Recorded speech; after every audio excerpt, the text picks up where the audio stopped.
One game I don't ban a Kindred, yeah, I know. It's fine though.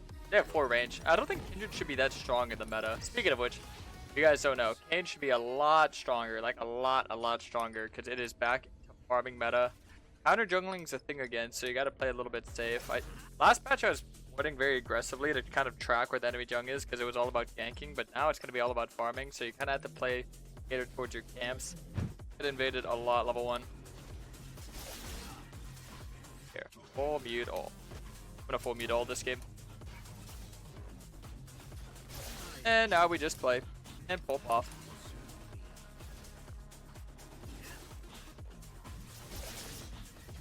I don't want to use my Q over the wall here.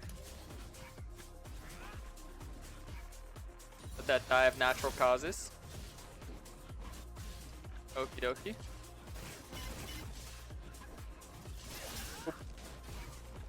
And there she is.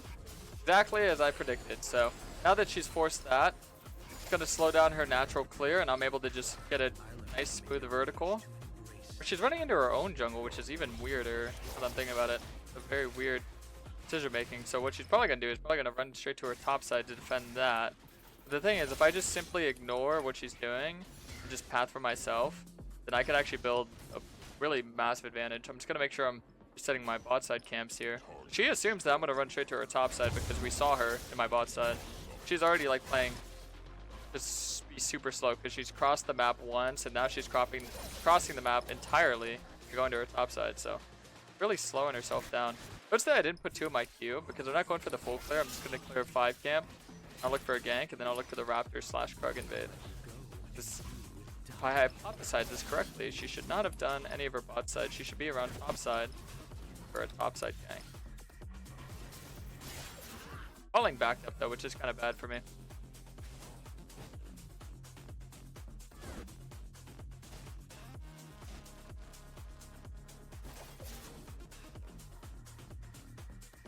Oh, so she did farm Raptors. I wonder if the bot lane is watching over her Krugs right now.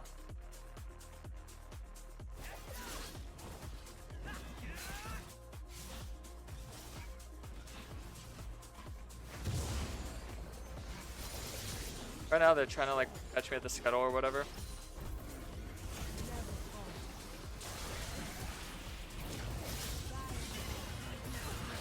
Nice. And because of the position I was in, see, notice I was able to do a full clear at a pretty solid time where I can reset and go farm my camps again. So this is kind of the way that you want to tackle these cheese junglers. I'm able to get a lot done here, able to get the scuttle. It's also very fortunate to have my Leona who listened to me there, which is great. If you guys don't know, if you full me at all, your team could still see what you type and they could still see your ping. So being able to ping them, kind of the do's and don'ts there was pretty smooth for us. Now she's right there, 28 CS, but it took her a lot longer. It took her till 4 minutes. And you have to also keep in mind that she didn't get a gank off or do anything aggressive whatsoever on the map besides just look to put me behind. But instead of putting me behind, I'm actually way ahead. And my cycle of farming camps is going to be a lot more aggressive compared to hers because she went red, blue, Raptors, top side, right? Think about how long that takes as opposed to just going a straight down path. Krugs, Raptors, Wolves, Grom, right? That's kind of the leverage that I have right now. And because we had some sort of vision, confirm whether they were camping it or rushing it or if they're going to be there a little bit delayed. She's also delaying her clear with 0 benefit. Pathing and clearing is very fun to get into. As a Kayn main, you're going to find yourself building leverages against practically every jungler. And that's kind of how we carry so many games, because if you're able to build a leverage first form, you get your form, very easy to just navigate. Judging by... Wait, is that a Kindred W I just saw? Oh, it wasn't. That's weird, I don't know what that was. Something like shifted in my map. I'm gonna say, judging by Karma's positioning, it seemed very likely that it was Karma, but actually I don't want to start this because Kindred's in my jungle bot side, so I kinda just wanna like kill. Yeah, there she is.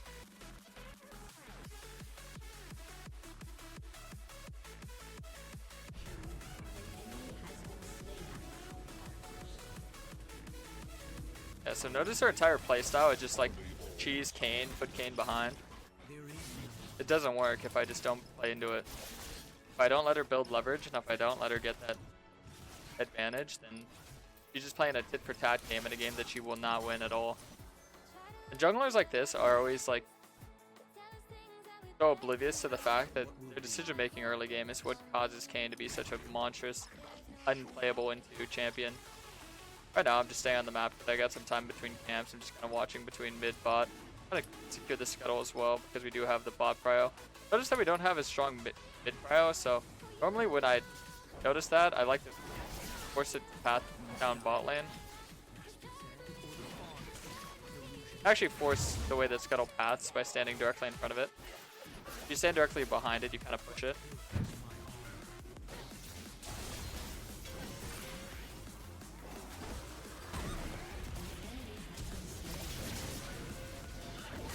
Oh.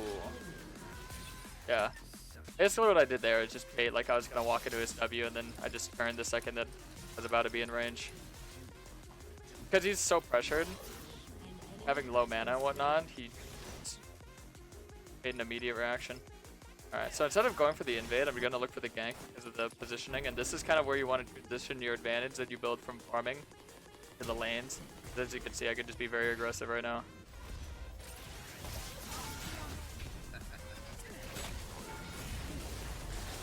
Oh my god, that's so bad. I stepped on the trap. Okay, but I got the kill, and I got my form, so we're vibing, boys. Early game weakness is just immediately gone, and we're able to fight and contest things. And we're able to farm a lot faster as well. So this is why it is semi-important to get your form fast, but most of the time you don't need to feel too pressured to get your form faster. So I'm just going to check immediately if she's on the dragon, because, I mean, well, I could outsmite her. Yeah, very, very weird that she didn't just go for the dragon there. Everyone's dead. Makes the most logical sense to look for that, but she just chose not to. Which means that you can tell that she's playing for CS. One of those junglers that's riddled in insecurity. And I'm going to say this because I understand how junglers think. Jungle is a lot of a mind game. And the thing is, a lot of junglers, they'll see a CS difference and they'll see like a KP difference. And instead of getting things that are important or making plays that are important, they're going to feel more pressured just to have the statistics to match. That way, even if he loses, he could say, ah, it wasn't my fault. To me, I had high CS count. You guys just all died to free ganks. But in doing that, you're actually change your playstyle. So you change his playstyle. Instead of like playing for the PvE team play, like put Kayn behind and get objectives, which is pretty much what cheesing is. Put enemy jung behind, get objectives, build leverage through your laners. I mean, it should strictly be build leverage through your laners. A lot of people who cheese don't realize that. But yeah, he just prioritizes getting CS and doing that instead, which is kind of funny. I'm gonna head up here.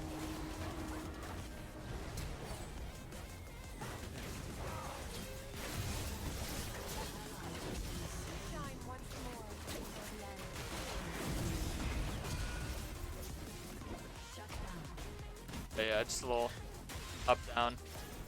Up, down, up, down. The reason I went for that, knowing that Ziggs was coming, was one, I got Dark Rival stack, so good. And two, Kindred ult is like 2-minute CD with no abilities, might even be like here 2.5 minutes. So extremely long CD. And while these CD is down, this is the perfect time to look to get objectives. So first I want to secure the Rift, and then I want to secure the Dragon. I mean, normally you want to prioritize the Dragon, but just because my bot lane's so ahead, they can kind of just keep eyes on the Dragon for me, which is very good. But recognizing, okay, well, my team is ahead here, so I could do this.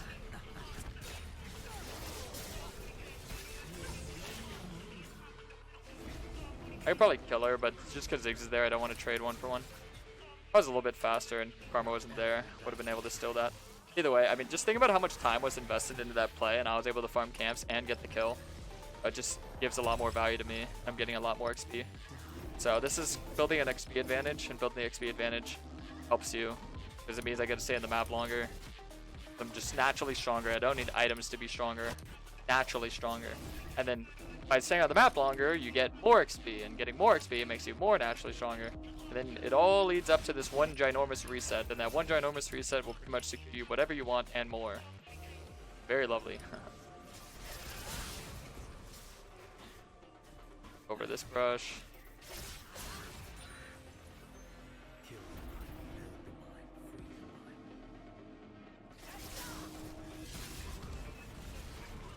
You can already see I'm able to do things a lot more aggressively post form as opposed to pre form.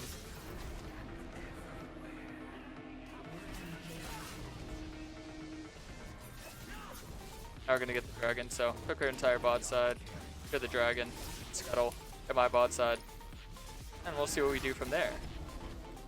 Drag it out. 'Cause yeah, now if she hops the wall, she just dies.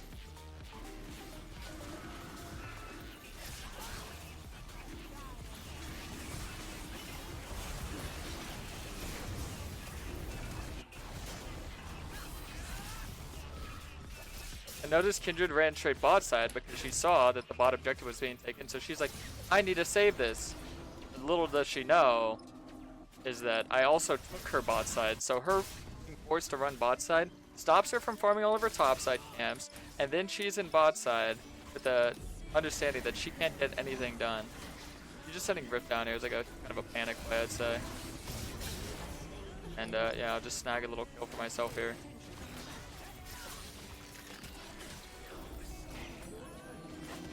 Trying to bait them in for the Kaisa to come, but I'll just take a kill.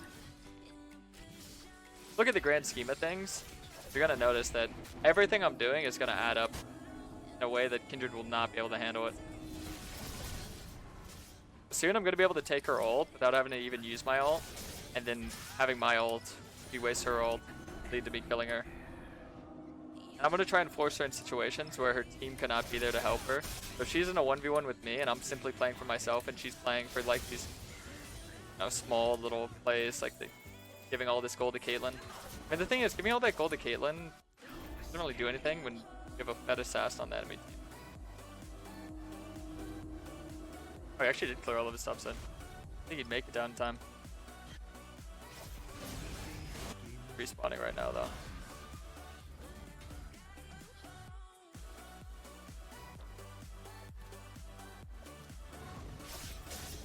So earlier I took all of her bot side, and now I'm taking all of her top side. Some Scion's coming after me.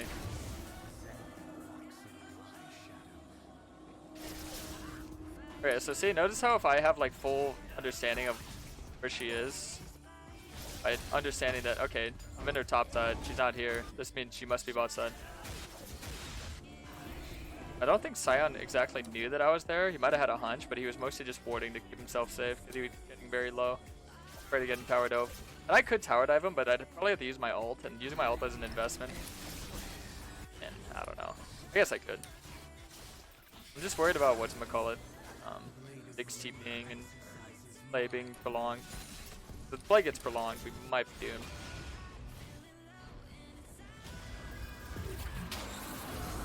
Oh. Nice. Yeah, this is one of the highlights of being a jungler, is when the enemy jungle gets so tilted that they're behind from pathing, just start taking CS. But you know what my favorite addition to the jungle was this little jungle smite, so I could see exactly how many camps I have advantage on him if he gets his tier 3.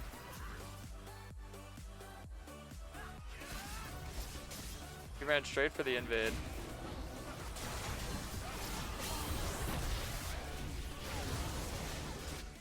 I didn't even have to use my prowlers or ult, which means I could use my prowlers and ult for the bot play. I'm gonna look for the karma here as well. Yeah, I had a feeling she was gonna take the really greedy path. And guess who still has their ult? This guy. And this is why you always want to save your summoner spells. Save your ult, save your prowlers, save everything that you can. Only use what you need to use to secure kills, and then after the fact, you'll just be able to do that. That's pretty nice, right? But right now, I'm going to clear this. I want to get a big reset, and then I also want to get my tier 2 boots. So, like I said, you save up, get a big reset, and notice that slowly the XP lead is just boom, boom, boom, boom, boom, boom, boom, and it'll take off really crazy. So, get this, get this, get this, get that. How do you play when Yura's behind his Kindred? Well, the thing is, like I said, it's because of her early game. People don't realize that. There's no answer to this. The second that I have you, he's checkmated. So there's nothing he can do. Only do or die things that he can like look for is like really risky invades, like I mentioned earlier. Like really risky ganks, really risky invades. But because he centered his playstyle around cheesing and trying to force a vertical, me being able to see through what he was doing, I was just able to turn it on him like that. And I'm pretty sure he went AFK, so hey.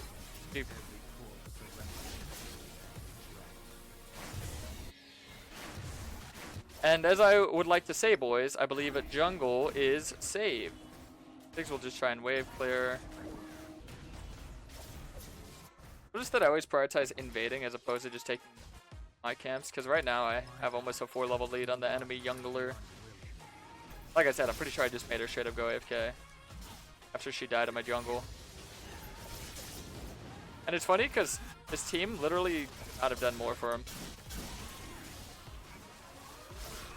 This is why I say you shouldn't cheese, because the second anyone figures out your game plan, knows how to play into it, we're absolutely gonna get destroyed.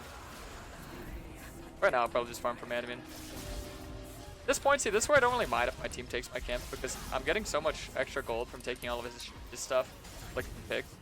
I can be like Santa Claus and just give away everything. You get a camp, you get a camp, you get a camp.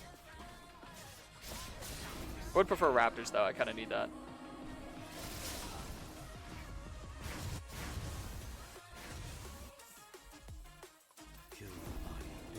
I'm sure they're just gonna FF at 20, but if not, I could still end it manually. I've been able to end games in like 12 minutes before, without the FF or anything, without anyone AFK. First Rift end. Depends on the comp, and depends on how usable the enemy opponents are. If you get like a really early form, like a 7-minute form, you can easily end games before 15 minutes.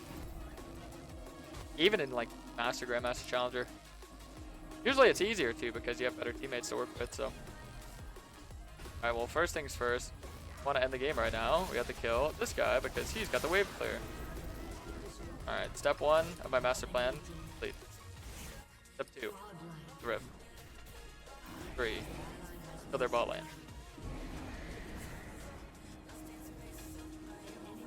Oh, wait, I didn't see Caitlyn died. My bad. He was alive. Yeah, I'm just gonna shove that in and I'm gonna go mid.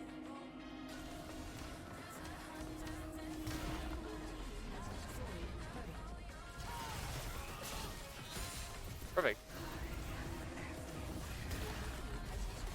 And now, it's pretty common if you guys don't know. A Operation Keep Shelly Alive. This guy might try and stop it. Yeah. I had a feeling Ziggs would. Ziggs is one of those champions that could actually like slow us down.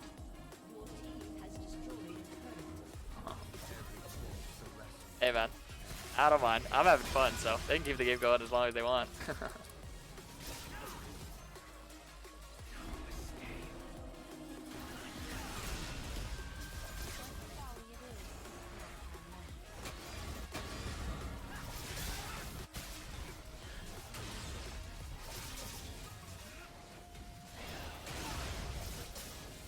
Okie dokie. Now we secure the Baronski. Baronski.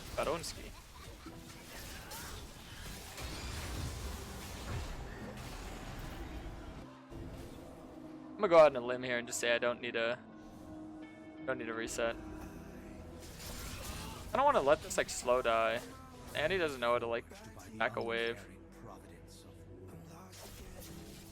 Yeah, because if they have wave player, even if it's a Baron wave, yeah, I actually have an idea of how to save this.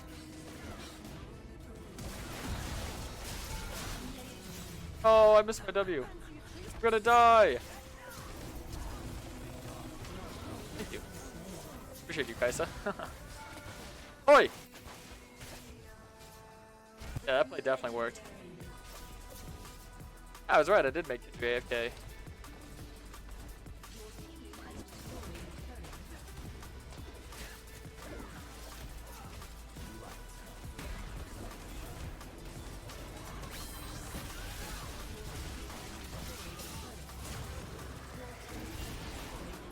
Nice! Well, boys, as I mentioned, Kayn is really OP right now. New patch makes Kayn back to his old ways, and I love it, boys. It's out YouTube.